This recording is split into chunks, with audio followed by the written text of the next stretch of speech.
Bagaimana hukumnya jika ada teman yang berniat meminjam sejumlah uang kepada saya namun saya tidak memberikan? Sejujurnya saya ada, namun itu pun saya juga berhutang. Mohon penjelasannya Ustaz. Enggak, kalau hutang ya nggak usah dipinjamkan. Ya, kalau kita memang betul juga hutang, maka nggak usah dipinjamkan. Tetapi kalau kita punya kelebihan, pinjamkan aja, nggak ada masalah. Ya. Karena meminjamkan itu masuk dalam sedekah yang berjangka malah, gitu kan? Jadi kalau sedekah umumnya, misal kita keluarin sekaligus nih 500.000 kasih orang, gitu kan? 500.000 itu selesai, udah jadi sedekah, nanti Allah SWT akan kembang biakan. Tapi kalau utang, itu kata ulama double. Selain pahala sedekahnya, pahala memberikan utang juga sendiri. Karena itu juga sedekah, gitu kan? Makanya ada hadis yang berbunyi, siapa yang meminjamkan uang kepada seseorang, maka terhitung dia seperti bersedekah dengan setengah uangnya itu. Sebagian ulama hadis bilang selama belum dibayar. Jadi kalau kita utangkan orang seminggu dia belum bayar, maka setiap hari seperti dia bersedekah setengah dari apa yang dia utangkan itu. Jadi lebih banyak, lebih besar pahalanya daripada sedekah umumnya. Makanya sebagian tabi'in ya dinukil kepada kita, mereka itu lebih gemar meminjamkan uang daripada bersedekah umumnya. Kalau orang-orang itu tidak mampu membayar, dimaafin sama dia. Karena ada hadis lain yang berbunyi, kata Nabi SAW dalam hadis Bukhari Muslim, kalau ya, ini tolong akhwat jangan salah paham dengan riwayat ini, kan? Diambil positifnya. Saya tidak tahu jawaban yang lain soalnya. Karena kata Nabi SAW, kalau seseorang itu ya memiliki uang, memiliki utang, kemudian dia memaafkan pada saat orang-orang itu tidak mampu, Allah akan lepaskan dia dari masalah-masalah pada hari kiamat. Riwayat lain dikatakan dia akan dipilihkan bidadari pada hari kiamat yang dia inginkan, gitu kan. Jadi ada fadilah sendiri, tapi yang jelas dia bisa dibebaskan dari ya masalah-masalah yang dihadapi hari kiamat. Saya pernah membaca hadis tentang malaikat yang ketika pagi dan sore berdoa, ya Allah berikanlah kerugian kepada orang yang menahan dan berikanlah ganti kepada orang yang berinfak. Apakah dari hadis ini sedekah yang diperintahkan hanya ketika pagi dan sore? Tidak juga, ya, tidak juga. Karena kalau diitlakkan waktu pagi, berarti dia masuk semua setengah hari. Kalau diitlakkan sore atau petang hari, itu masuk sampai pagi lagi, gitu kan? Jadi bebas saja, insya Allah masuk dalam waktu-waktu itu. Dan juga di sini doanya, doa malaikat ini berlaku, maksudnya pada saat pagi mereka berdoa di pagi hari ini sampai menjelang sore. Siapapun yang bersedekah, bukakan. Dari petang, dari sore hari sampai besok pagi lagi. Doanya berlaku begitu, walaupun dia berdoa di sore hari. Siapapun yang bersedekah di sore hari ini sampai menjelang pagi, maka juga itu mendapatkan, semoga dibukakan jalan-jalan rezekinya. Bagaimana hukum bekerja di kantor pajak? Kantor pajak kan peraturan pemerintah, gitu kan? Dan sudah saya jelaskan itu hari. Kalau memang maksud pemerintah ini positif, dalam arti kata memang memberikan untuk maslahat, untuk kegiatan-kegiatan sosial, itu masuk kita kalau bayar pajak kita bersedekah, sama kita bersedekah.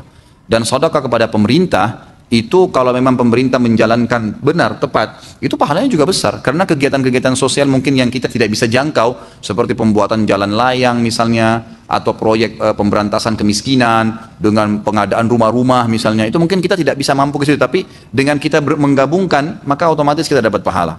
Yang setahu saya Allah alam itu tidak ada masalah, tidak ada masalah, kecuali ada penyimpangan di situ. Kalau yang ada penyimpangan-penyimpangan yang terjadi, antum tahu, maka itu tidak boleh. Tapi secara umum pajak itu yang diletakkan oleh pemerintah, setahu saya ulama mengatakan boleh saja pemerintah meletakkan untuk pembiayaan negara. Dan siapapun yang membayar pajak tepat, dia taat sama pemerintahnya, maka dapat pahala, dan itu pahala sedekah kepada pemerintah. Bagaimana hukum memakai celak?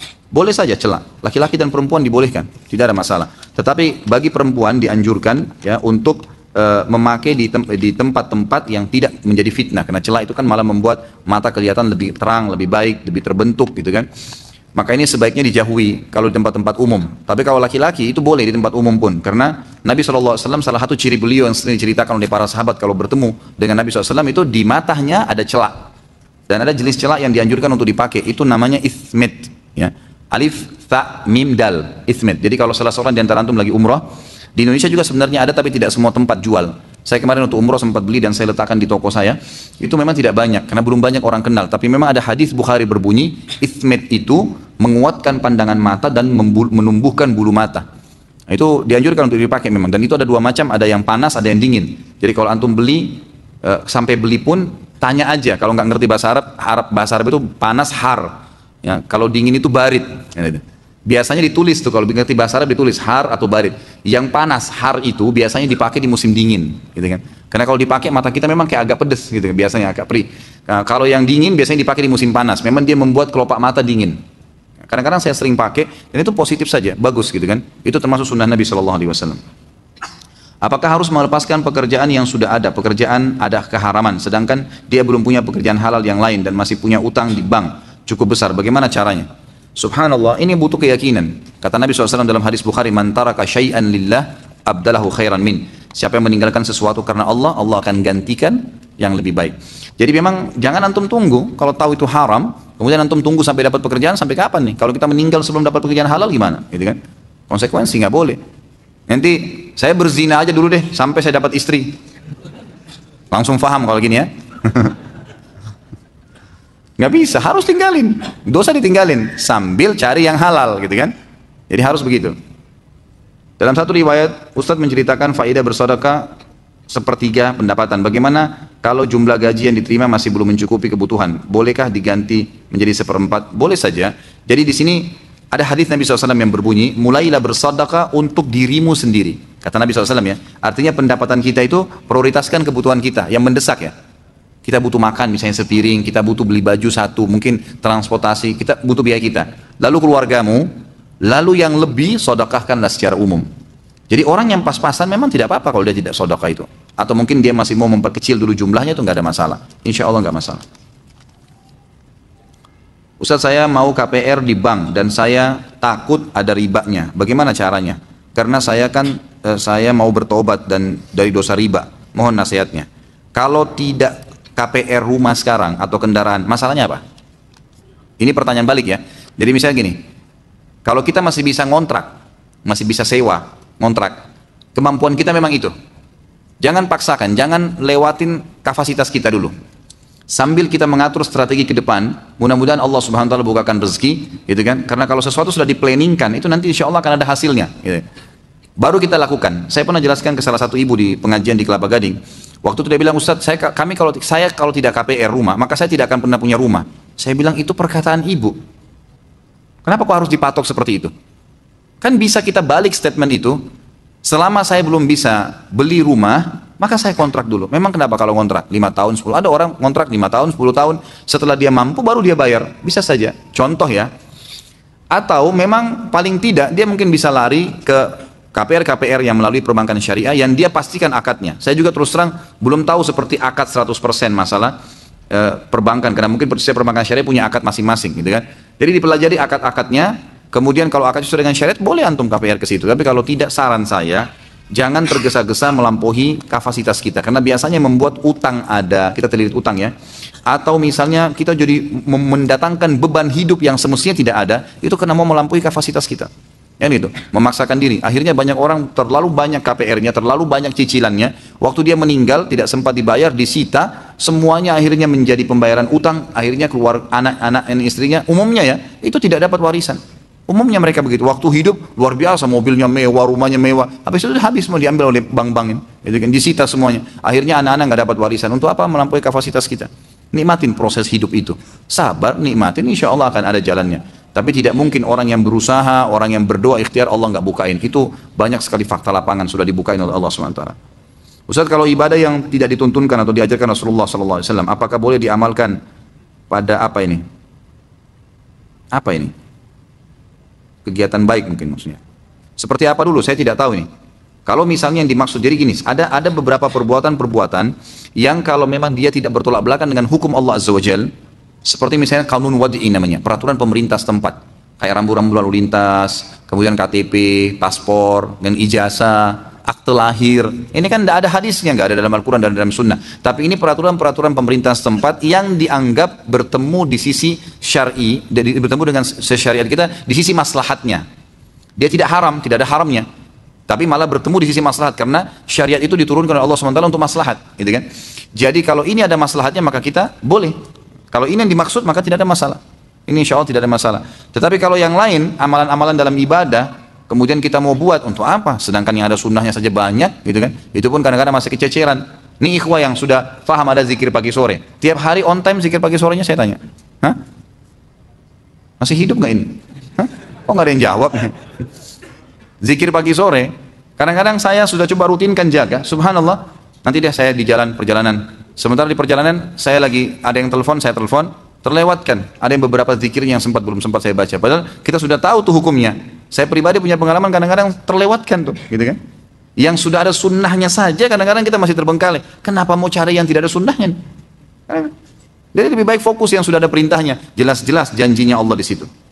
Manakah yang lebih afdal untuk sedekah? Untuk membangun masjid, untuk ibu sementara orang tua sudah berkecukupan, atau untuk saudara? Saya sudah bilang, apa yang sedang kelihatan depan mata. Kita lagi lewat, ada masjid lagi butuh bantuan, masjidnya dibantu. Nggak usah bilang nanti saya mau kasih ibu saya. Itu nanti yang sedang di depan mata kita, gitu kan? Apalagi di sini dikatakan ibunya sudah berkecukupan. Dan kalau kita bisa bagi, kita bagi, nggak ada masalah. Dibagi mana lebih baik. Misal masjidnya kita kasih 100.000, kita punya 500.000 sedekahin. Nanti buat ibu 200.000, nanti mungkin buat saudara kita bagi yang sisanya. Maka itu boleh-boleh saja, dibagi, diratakan. Berhubungan masih dalam bulan Syawal, maka sebelumnya saya mengucapkan taqabbalallahu minna wa minkum. Taib. Siyamana wa siyamakum. Taqabbal ya karim, insyaallah Allah terima. Afwan, ana ingin menanyakan seputar Syawal. Bagaimana hukum mengucapkan minal aidin wal faizin? Apakah bid'ah? Kalau dikatakan bid'ah itu tidak masuk dalam bid'ah, setahu saya. Kecuali orang itu menganggap itu bagian daripada acara Id yang harus diucapkan. Gitu kan? Kalau dia anggap itu bagian daripada ibadah Id, maka itu baru bid'ah. Tapi kalau dia hanya ucapkan minal aidin wal faizin sebagai bentuk doa saja, gitu kan? Umumnya, dan dia tidak melazimkan, dia tidak menghubungkan dengan Id itu, artinya dia baca sebagai doa secara umum, maka itu tidak masuk dalam bid'ah. Wallahu a'lam. Taqabbalallahu minna wa minkum juga bukan dari Nabi SAW, tapi dari perilaku beberapa sahabat, gitu kan? Perilaku beberapa sahabat yang saling mengucapkan di antara mereka, dan para ulama mengatakan selama seseorang mendoakan kalimat-kalimat yang positif sebagai bentuk kegembiraan di Idul Fitri dan Idul Adha, maka itu boleh saja. Yang penting dia tidak lazimkan, tidak hubungkan, tidak harus berhubungan dengan ibadah yang sedang dikerjakan. Bolehkah saat membayar zakat fitrah kemarin bukan dengan beras namun diganti dengan uang? Pendapat yang paling kuat yang saya tahu tidak boleh. Zakat fitrah harus makanan pokok. Kalau kita bayar ke masjid dengan duit nanti mereka belikan beras, boleh saja, nggak ada masalah. Tapi kalau kitanya kasih uang ke fakir miskin dengan nilai 2,5 kilo beras, ini tidak ada sunnahnya. Karena memang itu harus kut itu makanan pokok, makanan pokok. Kalau uangnya sedekah atau zakat mal, jadi zakat fitrah memang makanan pokok. Kemarin Idul Fitri jatuh di hari Jumat, apakah sholat Jumatnya wajib diganti sholat duhur? Jadi kalau dalam hadis dikatakan kalau sudah Id, ya, maka Jumat itu menjadi sunnah. Ya, menjadi sunnah, artinya menjadi khiyar, boleh dikerjakan, boleh tidak. Jumatnya ya. Tapi kalau orang tidak Jumat tetap sholat duhur. Karena tidak mungkin dihilangkan dua-duanya. Kan gitu. Dan ini juga yang membuat Abu Hanifah rahimahullah berpegang pada hadis sahih ini, kalau sholat Id itu wajib. Kalau sholat Id itu diwajibkan. Beliau mengatakan ini wajib. Dikuatkan juga dengan hadis lain bahwasanya Nabi SAW dalam hadis Bukhari, Nabi SAW memerintahkan pada saat Id semuanya keluar hadir di lapangan, sampai orang tua, wanita yang berhalangan pun, walaupun mereka tidak sholat untuk menghadiri dan mendengarkan khutbahnya. Berarti menandakan memang sholat Idnya wajib. Maka oleh karena itu bertemu dengan Jumat yang sifatnya juga insidental sama dengan sholat Id itu, maka gugur salah satunya. Tetapi duhurnya nggak gugur, gitu kan? Dan lebih kuat pendapat mengatakan Jumat di sini menjadi sunnah. Artinya boleh tetap Jumat. Kalau di Saudi itu yang saya tahu, selama saya hidup di sana, kalau ada sholat Id paginya, itu Jumatnya tetap mereka sholat. Umumnya di Madinah ya, tetap Jumat ada. Tapi sudah menjadi hukum sunnah. Gitu. Bolehkah puasa Syawal digabung dengan Ayyamul Bid? Setahu saya sunnah sama sunnah boleh saja, nggak ada masalah. Sunnah sama sunnah dibolehkan. Jadi tidak ada masalah. Yang tidak boleh kalau sunnah sama wajib. Wah ini Masya Allah nih. Yang panjang-panjang saya nggak baca ya. Sudah jam 9. Apa batasan zuhud dengan bakhil? Beda sekali. Zuhud itu mendahulukan akhirat dari dunia. Ya. Perhatikan definisinya ya. Zuhud itu mendahulukan akhirat dari dunia. Lagi dengar azan sholat, tutup urusan tokonya atau kantornya, gitu kan? Itu zuhud namanya. Mendahulukan akhirat dari dunia. Kalau bakhil, nggak bisa dipertemukan batasannya. Bakhil memang tidak mau memberi, berarti dia tidak ingin akhirat. Bentrokin, ya kan? Jelas tidak bisa dipertemukan dua-duanya. Bagaimana sikap hemat yang baik dalam Islam? Kalau hemat lain, hemat boleh. Hemat itu tidak mubazir, ya. Artinya beli sesuatu yang dibutuhkan. Kalau tidak dibutuhkan nggak usah. Misal kita pengen makanan, beli makanan yang secukupnya. Juga mungkin ada yang mau disedekahkan, jangan beli berlebihan sehingga nanti mubazir dibuang. Itu kurang lebih yang saya tahu masalah hemat. Ada sebagian orang yang menabung cukup banyak dan jarang bersedekah karena dia beranggapan jika menabung banyak maka zakat mal yang akan dikeluarkan juga akan banyak dan dia mencukupkan dirinya dengan ini. Bagaimana mendakapi hal tersebut? Zakat mal itu adalah pensucian harta tadi. Untuk mensucikan harta itu. Beda posisi sedekah yang tidak ada persentasenya dan dikeluarkan kapan saja dengan zakat. Dia nggak bisa mengatakan kalau seakan-akan yang saya pahami sini nggak usah bersedekah deh, zakat mal aja, gitu kan? Padahal sebenarnya zakat mal itu pensucian hartanya dan itu nanti kalau tiba haul 1 tahun. Kalau sedekah nggak mengenal itu, kapan saja. Makanya ulama mengatakan sebenarnya dari sisi balasan nanti itu bisa lebih banyak sedekahnya. Karena sedekah bisa lebih banyak yang dikeluarkan. Dan secara umum zakat mal masuk dalam itlaq sedekah. Masuk dalam itlaqnya sedekah. Jadi kalau yang saya sarankan tidak ada hubungannya dengan ini. Karena dia tidak pernah tahu. Mungkin saja pas tiba haulnya dia lagi banyak atau mungkin tiba-tiba jadi bangkrut. Bisa terjadi. Akhirnya kalau dia bangkrut gimana? Nggak ada zakat mal, nggak ada sedekah. Jadi sedekah saja gitu kan. Nggak ada hubungannya, jangan dihubungkan dengan itu. Bagaimana hukumnya seorang akhwat memakai cincin pernikahan dengan tujuan agar untuk meminimalisir gangguan dari laki-laki yang ingin menggoda. Sementara di sisi lain kita mengetahui bahwa cincin pernikahan bukanlah kebudayaan Islam. Setahu saya nggak perlu, ya, nggak perlu. Insya Allah dengan menjaga interaksi dengan lawan jenis tidak akan diganggu kok. Insya Allah, apalagi hijabnya hijab syar'i, insya Allah tidak akan diganggu.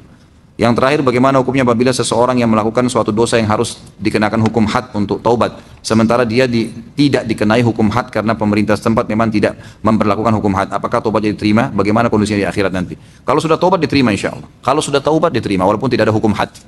Beranjak daripada hadis yang pernah saya jelaskan, waktu ada seorang sahabiat ya berzina, kemudian dia minta disucikan kepada Nabi SAW agar dihukum, dirajam karena dia sudah menikah. Maka dia kebetulan hamil, kata Nabi SAW apa? Pulanglah sampai kau selesai melahirkan. Di sini ditanggapi oleh para ulama hadis. Selain memang wanita hamil tidak didirikan kepadanya had, dan juga wanita hamil itu dihitung selama dia hamil masa iddah kalau dia cerai. Dari sisi lain, Nabi SAW memberikan kesempatan dia bertaubat. Pada saat dia datang setelah melahirkan, dia bilang, ya Rasulullah, saya sudah melahirkan nih, dirikan had pada saya. Kata Nabi SAW, anak ini punya hak untuk kau susui, susuilah 2 tahun, gitu kan? Di sini yang kedua waktu Nabi suruh susuin dulu, kata para ulama, semestinya bisa saja wanita kalau sudah melahirkan, ya, sudah selesai menyusui kan bisa disusui oleh wanita lain dalam Islam kan? Sudah harus bisa berdiri padanya had. Tapi Nabi SAW tetap mengatakan susuilah sampai 2 tahun. Di sini kata ulama hadis juga, Nabi SAW memberikan lagi kesempatan untuk taubat. Sudahlah, pulang taubat nggak usah datang, gitu lah. Seperti itu kata bahasa Nabi SAW. Tapi ternyata setelah menyusui 2 tahun tetap perempuan ternyata mengatakan, ya Rasulullah sucikan saya. Maka baru Nabi SAW menyuruh mengeraskan kainnya baru dirajam. Pada saat pun dirajam, gitu kan? Ada seorang sahabat yang mengatakan, semoga Allah melaknatmu, kenapa kau berzina? Lalu kata Nabi SAW, jangan kau laknat dia, karena dia telah bertaubat. Kalau taubatnya dibagikan kepada 70 ahli Madinah maka akan cukup buat mereka, gitu kan? Ada seorang laki-laki juga pernah berzina lalu dirajam. Ada seorang sahabat waktu dilemparin batu, orang yang lagi dirajam tuh kesakitan, dia lari. Ada sahabat mengejar dengan batu besar lalu dipukul sampai orang itu mati. Lalu apa yang terjadi? Nabi SAW mengatakan, halla taraktumu fayatubullah alaih. Tidakkah kalian membiarkan saja dia pergi? Kan itu. Karena sebenarnya hati ini kan efek jerah. Tidakkah kalian membiarkan dia pergi? Maka dia taubat, Allah terima taubatnya. Artinya taubat boleh, silahkan. Kalau taubat bisa, tidak ada masalah. Kalau misalnya ada seseorang di antara kita yang hadir pernah berzina, tidak didirikan had sama dia, tapi dia sudah taubat nasuh, apakah harus dihad? Enggak. Kan gitu. Sudah cukup dengan taubatnya insya Allah. Apakah bersedekah dengan mengharapkan imbalan berupa harta atau kekayaan yang bersifat duniawi dapat menyebabkan amalan tersebut tertolak karena termasuk dalam perbuatan syirik? Nah, tidak diniatkan murni karena Allah. Tidak ada syiriknya di situ. Tidak ada syirik sama sekali. Allah menjanjikan kalau kita bersedekah di jalan Allah, Allah ganti. Kalau kita berharap dengan mengeluarkan sedekah, Allah datangkan harta, itu tidak salah. Itu sesuai dengan syariat, nggak ada masalah. Itu kan? Kita sholat mengharapkan pahala yang Allah janjikan, justru itu tepat. Itu kan? Jadi memang itu tepatnya begitu. Jadi kalau kita tidak menghubungkan dengan janji Allah, malah kita tidak termotivasi kan? Gitu. Jadi nggak ada masalah, itu bukan syirik kok, lain. Ya, tidak ada hubungannya dengan syirik di situ. Jadi boleh-boleh saja kita berharap balasan, kita bersedekah supaya Allah lipat gandakan rezeki. Itu boleh, nggak ada masalah itu. Itu tidak melanggar sama sekali. Apakah sedekah seluruh harta tanpa sisa untuk keluarga sedikit pun itu boleh Ustaz? Boleh saja. Karena ini sering dilakukan ya. Yang saya katakan boleh ini karena dilakukan oleh beberapa sahabat seperti Abu Bakar radhiyallahu anhu, Abdurrahman bin Auf radhiyallahu anhu, dan beberapa sahabat memang pernah mempraktikkan, dan Nabi SAW tidak larang. Waktu Nabi SAW memandangkan jihad, kemudian Umar berkata radhiyallahu anhu, saya hari ini akan mengalahkan Abu Bakar. Dia bawa setengah hartanya. Kemudian setelah dia tiba di masjid ternyata Abu Bakar sudah ada. Lalu Umar mengatakan, saya yakin Abu Bakar tidak akan menyumbang setengah hartanya. Lalu dia mengatakan, ya Rasulullah, ini setengah harta saya. Nabi SAW mengatakan, baik yang kamu lakukan wahai Umar. Lalu Umar penasaran tanya, wahai Abu Bakar, ya Rasulullah, Abu Bakar sedekah apa? Ya. Maka Nabi SAW mengatakan, Abu Bakar mensedekahkan seluruh hartanya, gitu kan? Dan waktu Nabi SAW tanya, wahai Abu Bakar, apa yang kau sisakan untuk keluargamu? Dia bilang Allah dan Rasulnya. Nabi SAW tidak tegur nih perbuatan. Tapi memang ada pendapat para ulama yang mengatakan, Abu Bakar radhiyallahu anhu terkenal dengan sedekahnya yang banyak. Dan selalu dikatakan beliau mensedekahkan semua hartanya. Yang dimaksud dengan semua harta adalah yang sedang dia miliki pada saat itu. Bukan aset ya. Jadi misal, Kita lagi di masjid ada, nih sumbang buat masjid, sumbang buat jihad. Kita lagi punya 1 juta rupiah di kantong, kita keluarin semua. Nih, berarti kita sedang mensedekahkan seluruh harta kita pada saat itu yang kita milikin. Ini lebih tepat, perilaku Abu Bakar, ulama cenderung mengatakan seperti ini. Karena pada saat Abu Bakar membawa harta yang dia milikin dalam bentuk ya dirham dan dinar pada saat itu, beliau masih punya aset-aset kebun, masih punya peternakan unta dan kambing waktu itu. Itu enggak semuanya dibawa ke Nabi SAW, tapi dianggap dia mensedekahkan semua yang dia miliki. Jadi yang dia milikin pada saat itu yang bisa digunakan oleh dia, itu disedekahkan. Jadi seperti itu, Allahu a'lam, yang saya tahu. Apa hukumnya datang ke walimah urs yang tidak syar'i? Biasanya sering bercampur baur antara pria dan wanita. Saya sarankan hadir akad nikahnya saja, akad nikah saja. Nggak usah ada hadir di gedungnya, gitu kan? Karena itu nanti akan lebih banyak efek tidak baiknya. Minimal kita dengar musik, nanti lihat auratnya orang, nanti nggak enak disalamin sama perempuan atau orang yang lebih tua, terus kita dianggap sombong karena dianggap lebih muda, dan beragam macam godaan syaitan. Udah, hadir yang wajib itu di akad nikah, itu wajibnya, gitu kan? Dan sebenarnya sunnahnya yang Nabi SAW contohkan, setiap habis akad nikah langsung walimah ursnya, langsung acara makannya, itu sunnah Nabi. Kalau kita kan dipisah ya, akad nikah sekarang nanti malam baru gedung. Berarti acara gedung malamnya itu sudah bukan kewajiban, yang akad nikah itu yang wajib, gitu kan? Jadi hadir akad nikahnya saja. Apa hukumnya menyumbang ketika walimah urs? Ya kalau niatnya sedekah umum insya Allah nggak apa-apa. Tapi tidak ada secara khusus ya dalil yang saya tahu, sebatas ilmu saya tidak pernah Nabi SAW secara khusus menyuruh membawa Aisyah pada saat mendatangi radhiyallahu anha perkawinan wanita Ansar di Madinah itu membawa uang, itu belum pernah. Saya belum pernah temukan ada riwayat. Tapi umumnya ulama bilang kalau dia masukkan dalam sedekah secara umum karena dia anggap memang orang menikah mungkin butuh biaya, dia mau kasih, maka itu boleh-boleh saja. Surah apa ya? Apa ini? Sunnah-sunnah apa yang dilakukan ketika anaknya lahir? Ya hari ke-7 diberikan nama, dicukur rambutnya, kemudian ditimbang dengan timbangan emas atau perak. Lalu misal rambutnya setelah dicukur 1 gram, dicari nilai emas waktu itu berapa, lalu disedekahkan atau nilai perak. Kemudian diberikan nama pada waktu itu, selain diakikahkan. Kemudian juga disunnahkan dari itu hari ke-7 ya, dari hari pertama lahir sampai hari ke-7 sunnahnya ditahnik. Dikunyain kurma sampai halus oleh orang soleh atau orang tuanya, baru ditempelkan di langit-langitnya. Jadi yang sampai halus sekali, sedikit saja, kemudian ditaruh di tenggorokan, sedikit ya, jangan 1 butir kurma, keselak nanti bayinya. Jadi sedikit saja diambil. Nanti kalau dia sudah isap, kemudian memang sudah habis, baru dikasih sedikit lagi, gitu kan? Jadi seperti itu. Dan ini boleh orang soleh atau orang tuanya. Dalilnya orang soleh adalah Nabi SAW, karena sering kali para sahabat membawa anak-anak bayi mereka yang baru lahir, dan Nabi SAW mentahniknya, diantaranya Abdullah ibn Zubair radhiyallahu anhu majma'in. Salat sunnah ba'diyah isya 4 rakaat, apakah benar pahalanya seperti salat sunnah di malam Lailatul Qadar? Allahu a'lam. Saya belum pernah temukan nih. Yang saya tahu ba'diyah isya cuma 2 rakaat, tidak pernah ada dalil menyebutkan 4 rakaat. Sedikit menyimpang dari tema, dari tadi menyimpang. Yang masalah sedekah cuma sedikit saja. Ini Allahu a'lam yang banyak nih. Ana belum lama mengikuti manhaj salaf, kurang lebih 1 tahun. Di rumah ana masih sendiri, istri dan orang tua belum terlalu mengenal sunnah dan cenderung memusuhi yang namanya salaf. Pertanyaan, bagaimana cara ana mendakwahi dan memberikan pengertian bahwasanya apa yang ana fahami sekarang adalah hak? Yang paling pertama, tunjukkan sunnah pada mereka. Senyum, lebih ramah, lebih dermawan, gitu. Jangan begitu kenal sunnah abus, tahu abus? Mukanya, matanya melotot, kata-katanya tajam, buang muka. Ini penyakit standar ini, ikhwan. Begitu mulai sudah ikut sunnah, sudah nggak isbal celananya, begitu ketemu orang yang paling pertama matanya lihat celananya.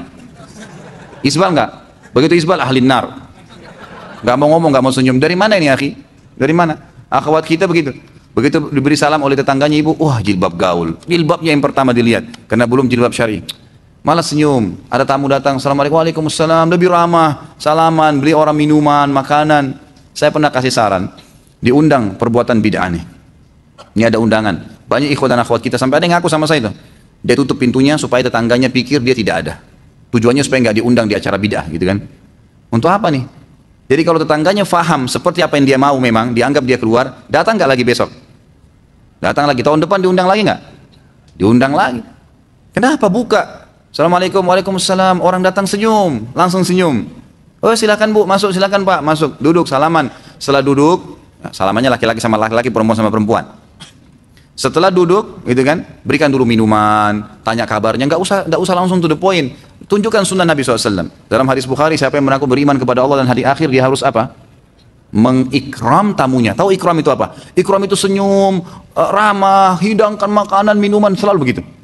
Tradisi Nabi SAW, kalau datang tamu, itu nggak nanya mau apa langsung, nggak. Dihidangkan dulu makanan, minuman, duduk. Setelah itu adabnya, sudah kenyang dia, sudah makan, sudah minum, baru dia sampaikan. Dan adabnya itu biasanya dibiarkan tamu yang nyampein. Bukan ditanya ada apa, enggak. Dia nggak sampai dia pulang, berarti dia cuma mau datang bertamu saja, nggak apa-apa. Jadi datang ramah, sudah selesai diberikan makan, minum, baru dikasih. Ini ada undangan ya, acara ini. Baik, kita tahu acara bid'ah. Baik. Caranya, oh iya terima kasih, jazakallah khair, jazakallah khair undangannya. Jadi jangan, wah maulid. Wah ini, itu, gitu, bid'ah. Nggak bisa ini, haram. Ya akhi, jazakallah khair, jazakallah khair undangannya. Tapi begini ya, saya ikut pengajian, nah ceritain. Kalau ada ustadz saya mengatakan, kayaknya ini belum pernah dicontohin oleh Nabi SAW. Jadi mungkin saya belum bisa hadir gitu kan. Tapi yang saya tahu sunnah Nabi, misal kalau dia ngundang untuk acara maulid yang kita tahu Nabi tidak pernah contohin. Yang saya tahu, kan itu tujuannya untuk mengetahui sejarah Nabi ya. Kita kebetulan ada buku sirah Nabi yang lebih, ini saya hadiahin silahkan dibaca. Misal contoh. Gitu kan? Atau apalah ya, apa saja undangan, kita jadikan itu sebagai ajang orang nyaman. Gitu. Orang nyaman sama kita. Jadi senyum, supel. Kalau ada orang mati, kita yang paling pertama takziah. Paling pertama muncul kita di situ, gitu kan? Takziah sunnah Nabi, datang, doakan, sabarkan, pulang. Antar makanan, antar minuman, sunnah Nabi. Ini enggak, tetangganya belum kenal sunnah. Wah ini pasti macam-macam nih acaranya sebentar. Pasti ada berzanji, pasti ada tahlilan, pasti ada begini. Udah saya nggak usah hadir deh, lebih baik, gitu kan? Untuk apa? Kenapa, akhi? Jadi mereka tidak bakal pernah kenal apa itu sunnah. Dan dianggap antum benci tuh kalau ada cara takziah. Padahal kita nggak benci, gitu kan? Itu kan sunnah Nabi. Datang tunjukin sunnah Nabi SAW. Ada jenazah, tetangga meninggal, kita yang paling pertama datang. Bantu urus apa, gitu kan? Mungkin kita bisa mandiin, kita tahu hukumnya, pernah pelajari, oh cara memandikan jenazah, ala Nabi SAW ini begini, kita praktekin. Biar saya bantu ya mandiin, sesama jenis ya. Jadi mandiin, baik kita mandiin, kita yang kafani, oh ini ada buku nih, ada buku cara kafalin begini, kita kasih hadiah buku-buku. Jadi kita masuk, praktekin sunnah sama mereka. Mestinya begitu. Antum laki-laki sudah kenal sunnah, makin sayang sama istrinya, makin ramah, ya gitu kan? Kalau dulu tidak pernah meluk, sekarang lebih sering meluk. Tidak pernah kata sayang, sekarang lebih senang sayang. Sekarang lebih supel, lebih suka membantu kasih uang. Dulu cuma berapa 1 bulan, sekarang lebih. Wah, ini bagus nih perubahannya. Istrinya bisa tanya, taklim di mana tuh? Gak apa-apa deh sampai jam 12 malam. Nah, nafkahnya naik kan gitu. Tapi kalau antum tambah pelit, sudah berjenggot, kemudian mukanya nggak pernah senyum, lalu istrinya minta, bang beli ini dong, nggak ada. Gak usah mubazir, banyak-banyak, gak usah. Pelit. Padahal Nabi SAW sangat ringan tangan, gitu kan. Pahalanya besar. Jadi tunjukkan sunnah kepada mereka, gitu kan. Jangan malah musuhin. Jadi kita hadir di masyarakat, ada kerja bakti kita yang paling pertama, ngambil cangkul, bersihin got, kita kerja sama mereka, tunjukin. Memang begitu sunnah. Jadi orang melihat perubahan itu berefek yang baik. Kalau kita malah menjauh, jadi kita praktekin sunnah dalam diri kita, tapi kita hilangkan sunnah di masyarakat, ini salah. Nggak bisa. Orang tua kita makin bakti dengan orang tua. Kalau dulunya kita cuma sekedar beliin barang, mungkin sekarang kalau lagi pas di rumah, ibu kita lagi duduk, dipijitin kakinya, gitu kan. Lebih banyak baktinya, apa saja, gitu kan. Bukankah banyak sekali para salaful ummah yang bakti dengan orang tuanya dengan beragam macam cara. Ada yang sengaja dinginin susu, terus diminumin dengan tangannya, gitu kan. Ada yang sengaja membersihkan kotorannya orang tuanya, banyak perbuatannya. Gitu kan? Buat yang memang luar biasa sunnah. Pasti orang tua kita senang tuh. Karena ternyata perubahan secara penampilan ini membawa efek lebih baik ke masyarakat, dan memang itu sunnah Nabi SAW. Mestinya begitu, gitu kan? Jadi mulai sekarang belajar senyum, ya. Ini yang sudah ikuti taklim sunnah, senyum. Senyum dengan wajah kepada wajah saudaramu adalah sedekah. Bersedekah, orang sedekah cuma sedikit, kita lebih banyak sedekahnya, kita lebih banyak, gitu kan?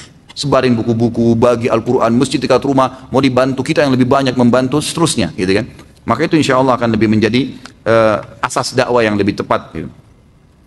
Seberapa penting hadiah dalam suami istri? Apakah mempengaruhi rasa cinta? Masa mesti diajar ini? Hah? Atau mungkin belum pengalaman kali? Baiklah, tentu saja penting. Kata Nabi SAW, tahadu, tahabu. Saling memberikan hadiah, maka kalian saling mencintai. Jadi memang bagus, berikan hadiah. Berikan hadiah. Makin sering kita beli hadiah kepada orang tua, kepada pasangan hidup, kepada anak, kepada siapa saja teman-teman, itu bagus. Berikan hadiah. Dan hadiah itu subhanallah, walaupun murah menyenangkan, gitu kan? Punya nilai, karena dia diberi hadiah. Berikan hadiah. Apa saja. Kalau istri kita suka bunga, beliin bunga, gitu kan. Kalau dia suka makanan, beliin makanan. Mungkin suka dengan pakaian atau perabot rumah, dibeliin pada saat ada rezeki. Buat memang kejutan-kejutan sehingga membuat dia bahagia. Itu bagus, ya. Tidak ada masalah.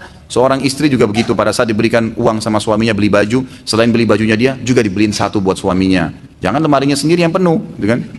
Suami juga dibeliin baju kaos, dibeliin ini, saya juga beliin tadi ini. Ya, walaupun dari uang dia sendiri. Enggak usah beliin saya. Enggak, saya enggak nyaman rasanya kalau cuma beli sendiri. Ya. Jadi bisa melahirkan itu boleh, itu lebih baik. Jadi itu satu hal, sunnah Nabi SAW. Saudara saya bekerja di instansi, setiap tugas keluar kantor mereka menjual barang dagangannya lebih dari harga awal, tapi diperbolehkan oleh instansinya karena dari kelebihannya digunakan untuk membeli makan dan transfer. Bagaimana hukum dari uang kelebihan itu, Ustaz? Kalau pemilik produk membolehkan, tidak ada masalah. Tidak ada masalah. Saya punya tanah itu harganya 500 juta. Saya bilang kepada teman-teman, ini saya mau jual 500 juta, kalau antum mau jual 600 silahkan. Tidak ada masalah, jual 600 juta, gitu kan? Karena pemilik produk tahu, yang tidak boleh kalau antum sembunyikan. Ini ya harganya 500 juta, jangan dilebihin, nanti gampang deh saya kasih bagi hasil. Enggak, sengaja kita naikin harga atau mengaku produk kita itu nggak boleh. Jadi kalau pemilik produk tahu nggak ada masalah insya Allah. Misal seseorang ingin haji atau umrah kemudian menabung sehingga sedikit pelit dalam berinfak, apakah termasuk kikir hal seperti ini? Jadi tidak ada hubungannya sebenarnya ya. Jadi, kalau kita sudah menabung untuk haji, itu kita anggap tabungan. Udah itu tabungan udah. Kemudian pada saat ada uang yang lebih kita sedekahkan, ya kan? Sedekahkan, dan sedekah ini kan terbuka, bebas ya.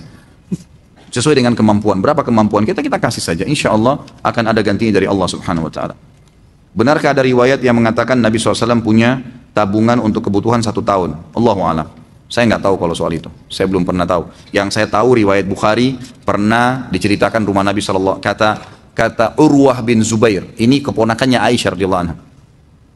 Dia mengatakan, saya pernah datang kepada bibiku Aisyah radhiyallahu anha, dan Aisyah berkata, apakah kau tahu wahai anakku? Aisyah berkata kepada ponakannya Urwah bin Zubair, karena Urwah ini ibunya namanya Asma, ya kan? Asma ini saudara kandungnya Aisyah, gitu. Apakah kau tahu wahai anakku, kami pernah di rumah Nabi SAW sebulan tidak pernah nyalain api, nggak ada masakan. Lalu kata Urwah, lalu kalian makan hidup dari mana? Kata Aisyah, dari 2 benda yang asas, kurma dan air, gitu kan? Berarti di rumah Nabi SAW tidak ada tabungan, tidak ada simpanan nih, 1 bulan nggak ada makanan, gitu kan? Yang saya tahu malah sebaliknya, kalau riwayat-riwayat itu menjelaskan Nabi SAW selalu mengeluarkan. Dan ini memang ciri para nabi-nabi ya. Pernah saya jelaskan Nabi Ibrahim AS juga begitu. Nabi Ibrahim AS itu tidak pernah kalau dihidangkan makanan, itu makan sendiri. Pasti setelah dihidangkan makanan, buka pintu rumahnya, siapa saja lewat dipanggil untuk duduk makan sama-sama walaupun tidak dikenal, gitu kan. Jika masjid pertama adalah Masjidil Haram dan masjid kedua adalah Masjidil Aqsa, maka siapakah yang membangun Masjidil Aqsa jika Masjidil Haram dibangun oleh Nabi Ibrahim AS? Mengingat jarak keduanya adalah 40 tahun, tidak mungkin bila yang membangunnya Aqsa adalah Nabi Sulaiman AS. Yang saya tahu, Allahu a'lam, yang bangun termasuk juga Ibrahim AS. Ya. Jadi Ibrahim memang AS itu lokasi dakwanya Babilonia, Irak, sampai Namrud dimusnahkan oleh Allah karena tidak mau dengar, tidak mau terima dakwah. Lalu Allah SWT menyuruh Ibrahim AS pindah ke Palestina. Jadi tinggal di Palestina lama tuh, gitu kan? Lama sekali. Sampai ada beberapa athar yang menyebutkan Ibrahim AS meninggal di Palestina, gitu kan? Karena dia nanti sementara dakwah berjalan di Palestina, ada perintah untuk membawa Hajar dan Ismail alaihissalam ke Mekah. Nah sementara proses Hajar dan Ismail alaihissalam yang tinggal di Mekah, Ibrahim alaihissalam masih bolak-balik, gitu kan? Nah disitulah proses pembangunan Masjidil Aqsa, gitu kan? Kemudian baru terbangun setelahnya Masjidil Haram. Ada beberapa ahli sejarah mengatakan Ka'bah dulu dibangun, setelah pembangunan Ka'bah semua selesai, barulah Ibrahim alaihissalam kembali ke Palestina dan membangun Masjid Aqsa. Ya ini yang saya tahu, Allahu a'lam. Kalau ada riwayat lain antum ketahui, maka bisa saja kalau referensinya lebih kuat.